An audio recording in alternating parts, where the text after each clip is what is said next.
Hello साथीहरू, स्वागत छ तपाईहरुलाई मेरो डे 10 मिनी ब्लगमा। आजको भिडियोको सुरुवात चाहिँ दुध तताएर गरे। तर साथीहरू, मेरो बाबुलाई खासै सन्चो छैन। हिजो रातिदेखि ज्वरो आउने, रुगा लाग्ने भएर सन्चो नभएर कस्तो गरेको थियो। अनि मैले बाबुलाई फ्रेस बनाउन गीत गाउन पठाएको।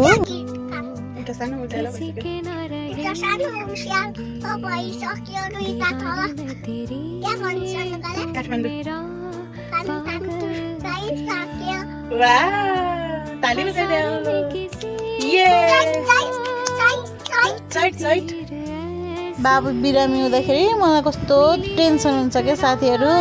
आज फेरि पसलमा पनि उस्तै बिजी भयो दिनभरि।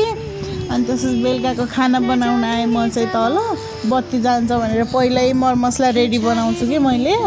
अनि त्यसपछि भाँडा धोएँ। बिहानदेखिको भाँडा आज त्यस्तै थियो। बाबु बिरामी, पसलमा पनि बिजी भयो।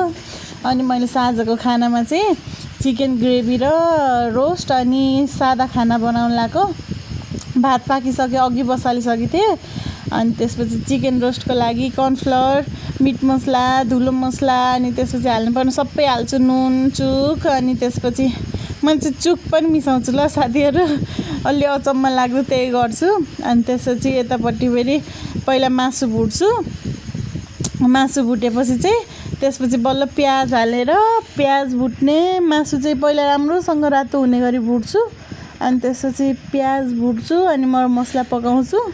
अनि त्यसपछि बल्ल मासु हालेर राम्रोसँग पकाउँछु साथीहरू। पकाउने तरिका त त्यही हो कि साथीहरू। तर आज मैले आफ्नो भिडियो पनि कम्प्लिट गर्न पाइनँ, पुरै क्याप्चर गर्न पनि पाइनँ कि बाबुलाई सन्चो नभएर होला। कति दुःख दिएको थियो, रोकोरै मामु हाप्प गरिरहेको थियो।